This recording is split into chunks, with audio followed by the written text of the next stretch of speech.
I stepped off the plane at Phoenix Sky Harbor Airport on a Tuesday afternoon, exhausted down to my bones. 3 weeks in Honolulu sounds like paradise, but I'd spent every one of those days in a hospital room watching my wife of 40 years fight through her second round of chemotherapy. Sarah insisted I go check on my brother while she started radiation treatments.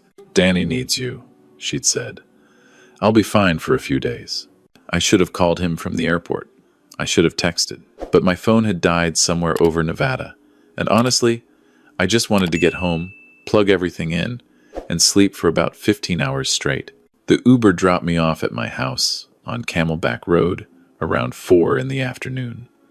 August heat hit me like a physical force when I opened the car door. Even after 3 decades in Phoenix, that summer blast still took my breath away. I grabbed my suitcase from the trunk and noticed Danny's truck in my driveway. That was odd. My brother lived 15 minutes away in Scottsdale, and we'd agreed he'd stay at his own place while I was gone. But maybe he'd stopped by to check on things. I unlocked the front door and stepped into the blessed cool of air conditioning. "Danny?" I called out. "You here?" Nothing. I wheeled my suitcase into the living room and froze. The place looked like someone had torn through it, searching for something. Couch cushions were askew. Cabinet doors hung open in the kitchen. Papers scattered across my desk. My first thought was burglary, but Danny's truck was outside. My second thought was that my brother's Parkinson's had gotten worse, and he'd gotten confused, disoriented. "Danny!" I yelled louder this time, my old firefighter voice carrying through the house. That's when I heard it, a thump, then another, coming from the garage. I rushed through the kitchen to the garage door and grabbed the handle. Locked. I hadn't locked this door in years. It needed a key, and I kept that key in a drawer because who locks their garage door from inside their own house? "Danny? Is that you?" More thumping, definitely coming from the garage. My heart started pounding in a way my doctor wouldn't like. I ran to the drawer, fumbling through old batteries and twist ties until I found the small brass key. My hands shook as I jammed it into the lock. The door swung open, and the smell hit me first. Urine. Sweat. Something else underneath. Something sour and wrong. The garage was dark except for a sliver of sunlight coming through the gap at the bottom of the automatic door. I flipped the light switch. My brother was in the corner, crumpled against the wall next to my workbench. His hands were bound behind his back with zip ties. Duct tape covered his mouth. His eyes, when they found mine, were wild with fear and relief and something else I couldn't name. Jesus Christ, Danny. I was across that garage in 3 steps, ripping the tape from his mouth as gently as I could with shaking hands. He gasped and coughed, and I could see his lips were cracked and bleeding. "Water," he croaked. "Please, Tommy, water." I ran back into the house, grabbed a bottle from the fridge, and rushed back. I held it to his lips while he drank in desperate gulps, water spilling down his chin. His hands were still zip-tied, and I could see deep red marks where he'd been struggling. "Let me get something to cut these." I found my wire cutters on the workbench and carefully snipped through the plastic. The moment his hands were free, they started trembling. The Parkinson's tremor was worse than I'd ever seen it. "How long?" I asked. "How long have you been out here?" 5 days, he whispered. 5 days, Tommy. I thought I was going to die. 5 days. I'd been in Hawaii for 3 weeks, and someone had locked my brother in my garage 5 days ago. My mind couldn't process it. Who did this? Did someone break in? Did you see them?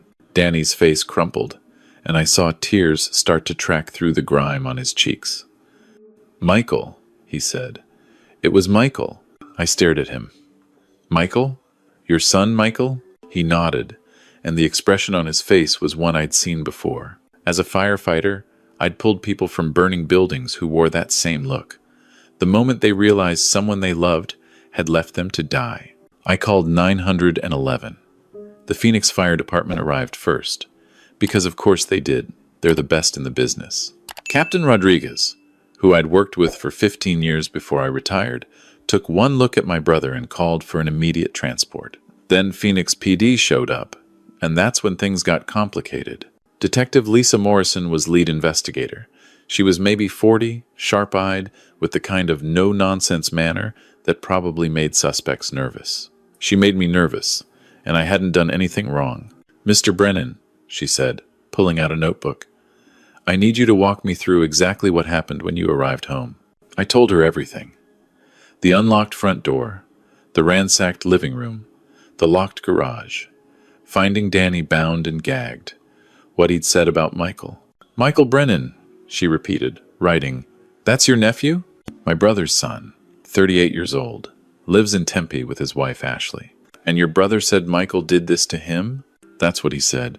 Detective Morrison looked at the garage, at the zip ties on the floor, at the empty water bottles in the corner where Danny must have been rationing what little he had. "Mr. Brennan, I'm going to be straight with you. This looks like attempted murder. Unlawful imprisonment at minimum, but 5 days without adequate food or water. In August, in a garage? Your brother's lucky to be alive." The words hit me like a punch. Attempted murder. My nephew. Danny's own son. "I need to get to the hospital," I said. "I need to be with my brother. We'll need a full statement from both of you. But yes, go. We'll secure the scene here." I rode in my truck following the ambulance to Banner Desert Medical Center, my mind spinning. Michael. I'd known that kid since he was born. Watched Danny raise him alone after Michael's mother died of breast cancer when the boy was 12. I'd been there for Little League games, high school graduation, his wedding. What the hell had happened?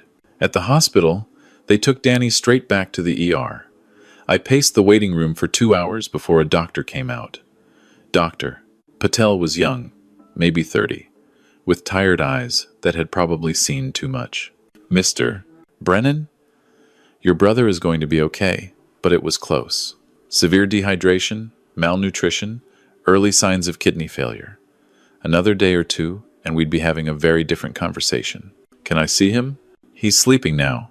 We've got him on IV fluids, and we're monitoring his kidney function. He'll need to stay here for at least a few days." Dr. Patel paused. "The police are here. They need to take his statement when he wakes up." I nodded. "I'll wait." It was almost midnight when Danny woke up. Detective Morrison was there, along with a younger officer I didn't catch the name of. I sat in the chair next to Danny's bed while he told his story, and with every word, I felt something cold and hard settling in my chest. Michael had come to my house 3 weeks ago, right after I'd left for Hawaii. He told Danny he needed to talk, said it was important. Danny drove over, and Michael was waiting with zip ties and tape. He forced Danny into the garage at gunpoint. "He had a pistol," Danny said, his voice shaky. I couldn't believe it. My own son pointing a gun at me. "Did he say why?" Detective Morrison asked. Danny's laugh was bitter. "Money. It's always money, isn't it? He said I was living too long. Said he needed his inheritance now, not in 10 years when I finally kicked the bucket. He'd lost everything in some cryptocurrency scheme, owed people money. Dangerous people. Michael had forged a power of attorney document weeks earlier," Danny explained. He'd been slowly draining Danny's bank accounts, but that wasn't enough. He needed the house. Danny's house in Scottsdale was worth over $700,000 in Phoenix's current market. "He said he was going to get me to sign over the deed," Danny continued. "Said he'd let me starve in that garage until I agreed.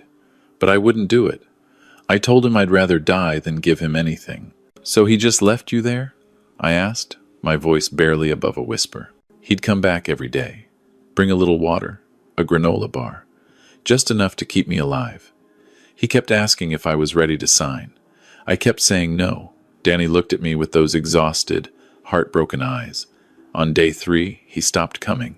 I thought that was it. I thought he'd decided to let me die and just claim ignorance later." Detective Morrison was writing furiously. "Mr. Brennan, I need to ask you something. Did your son indicate he knew his uncle was returning today?" Danny thought about it. "He knew Tommy was gone for 3 weeks. I think he lost track of the days. He was high on something the last time I saw him. Eyes all wild, talking too fast." The detective stood up. "We're going to bring him in. Do you know where he lives?" Danny gave them the address in Tempe, and I watched the officers leave. I wanted to go with them. I wanted to be there when they put handcuffs on Michael and dragged him away. But I stayed with my brother, because that's what he needed.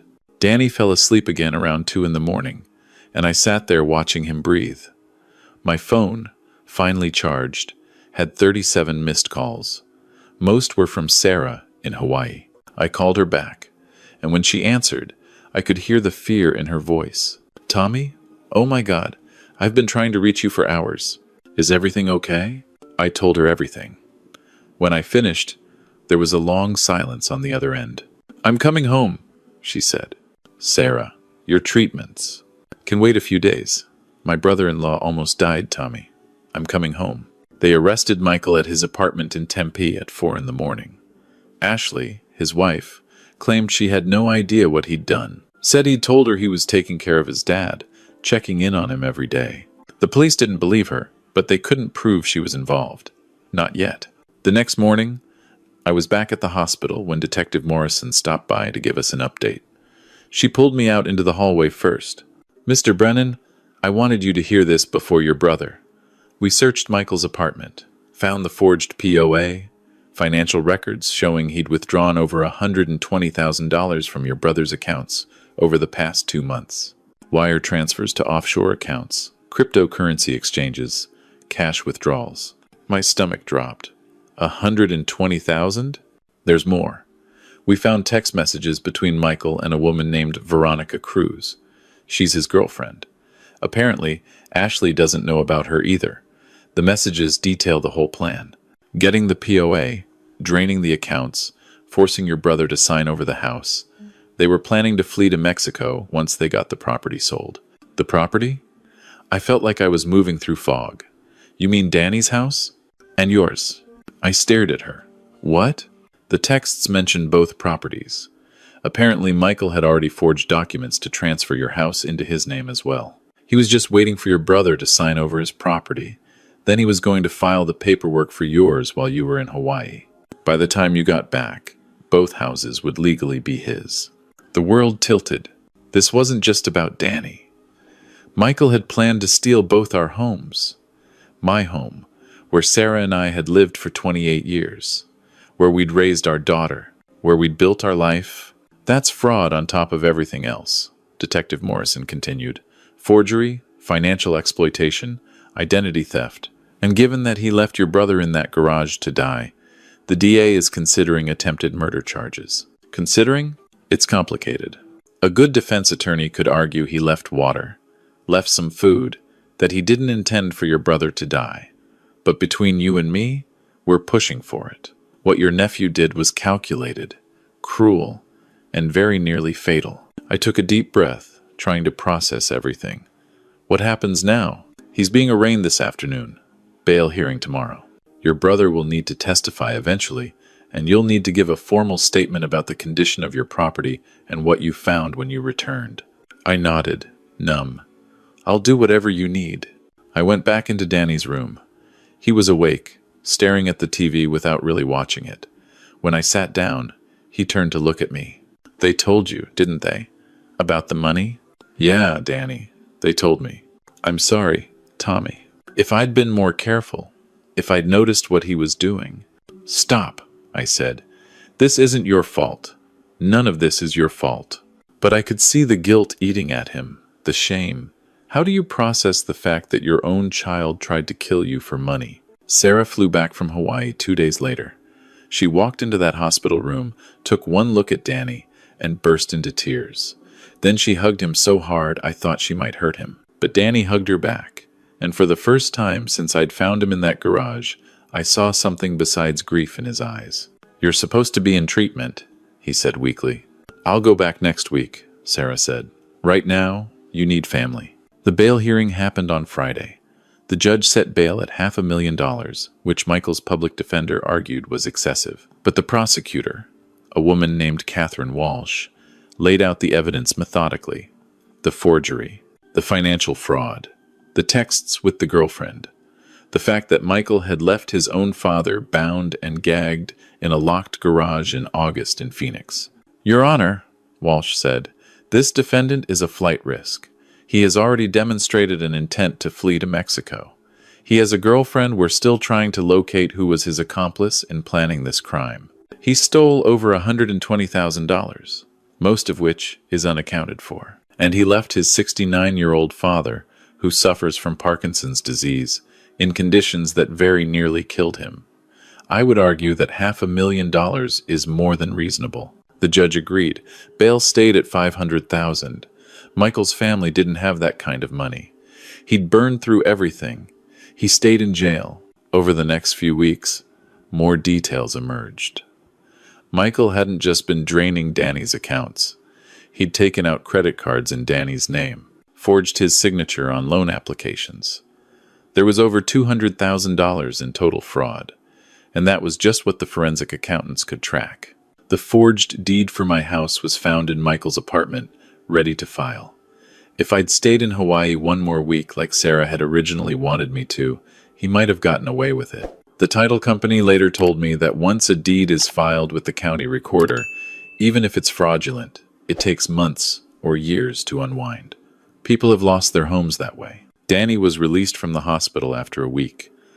I brought him to stay at my house, in the guest room where he should have been staying all along. Sarah fussed over him like a mother hen, making sure he ate, monitoring his medications, helping him with his physical therapy. The Parkinson's had gotten worse from the trauma and dehydration, but the doctors said with time and treatment, he'd likely recover most of his function. He didn't talk about Michael much. When he did, it was in this flat, emotionless voice that scared me more than tears would have. It was like something in him had just shut down, the part that knew how to be a father. The trial was set for November.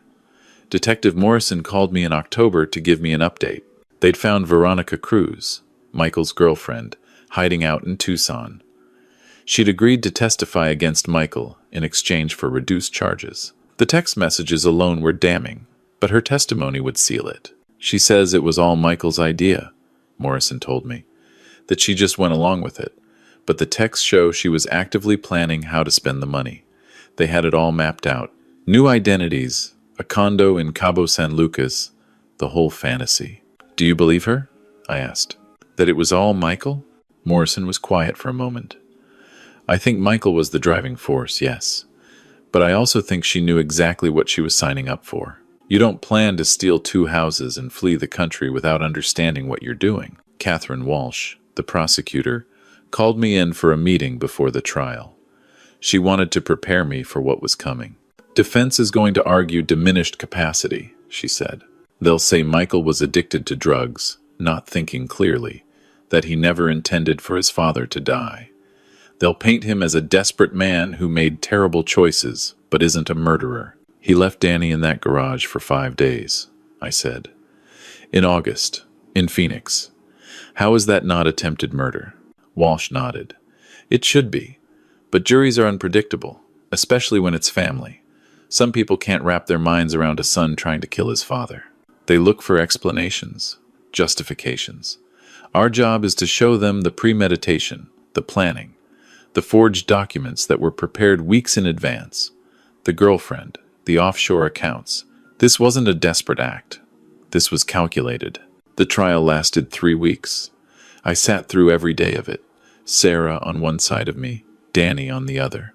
Michael wouldn't look at us. He sat at the defense table in a suit his public defender had probably bought for him, staring at his hands while witness after witness testified. Detective Morrison, Dr. Patel from the hospital, the forensic accountant who'd tracked the stolen money, the title company representative who explained how close Michael had come to stealing both houses, and Veronica Cruz, who cried on the stand while describing how Michael had told her his father wouldn't even miss the money because he'd be dead soon anyway. Danny's testimony was the hardest to watch. The defense attorney, a young guy named Robert Chen who was just doing his job, tried to poke holes in his story. Suggested maybe Danny had confused things, that the Parkinson's affected his memory, that maybe Michael had been trying to help and things just got out of hand. Mr. Brennan, Chen said gently, isn't it true that your Parkinson's has progressed significantly in the past year? Yes, Danny said.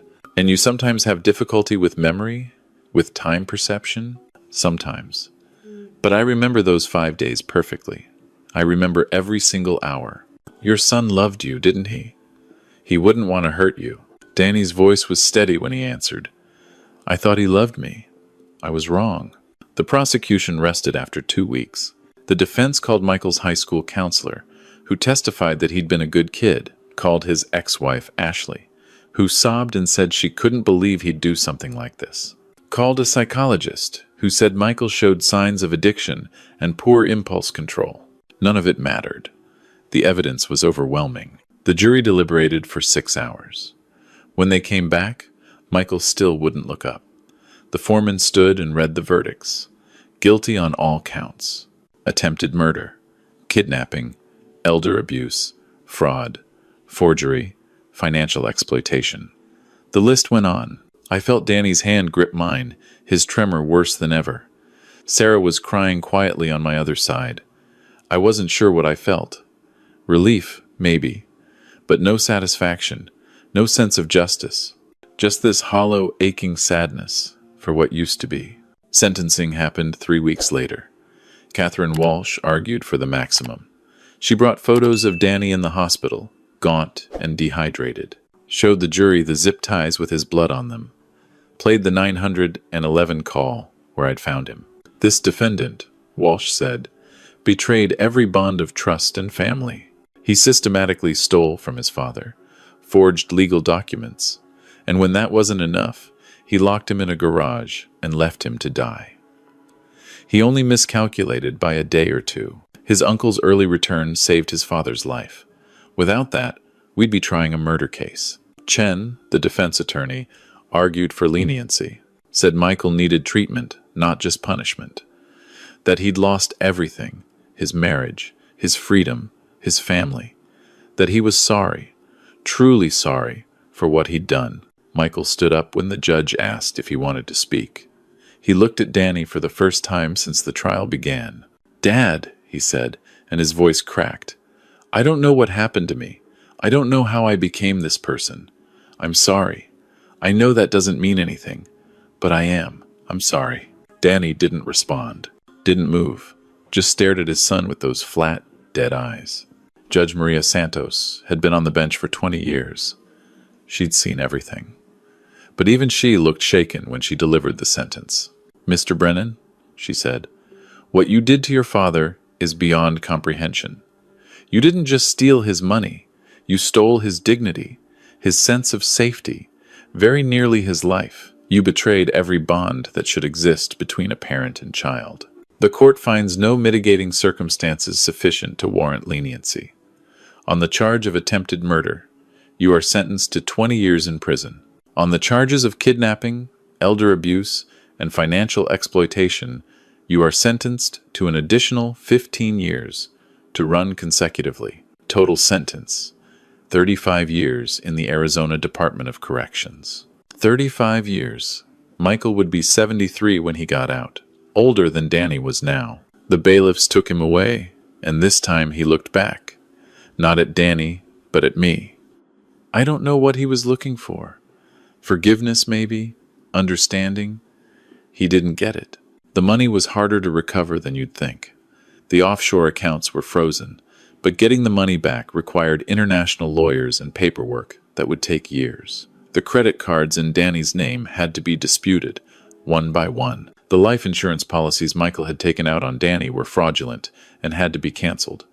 The forensic accountant estimated we'd recover maybe 60 cents on the dollar, if we were lucky. The house was safe, at least. The forged deed was voided, but it meant months of legal work to clear the title.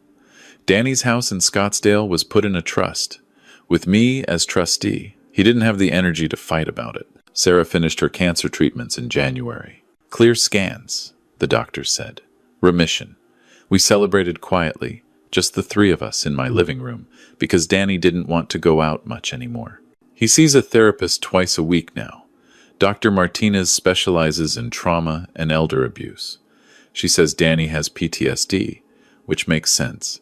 He has nightmares about the garage. Sometimes I wake up at 3 in the morning and find him sitting in the living room with all the lights on, just to prove to himself he's not locked in the dark. We don't talk about Michael. Danny's other 2 kids, Michael's younger brother and sister, cut off all contact with their brother. They visit Danny every weekend, trying to make up for what happened. It's not their fault, but they feel guilty anyway. That's family. I retired from the fire department 5 years before all this happened, but I stayed in touch with the guys. Captain Rodriguez called me a few weeks after the sentencing. "Tommy," he said, "I've been thinking about your case, about what happened to Danny. We get called out to elder abuse situations more than you'd think. Sometimes we're too late." "Yeah," I said. "I want to start a training program. Teach first responders what to look for. The signs of financial exploitation, neglect, abuse. Would you and your brother be willing to help? Maybe talk to some recruits? Share your story?" I asked Danny about it.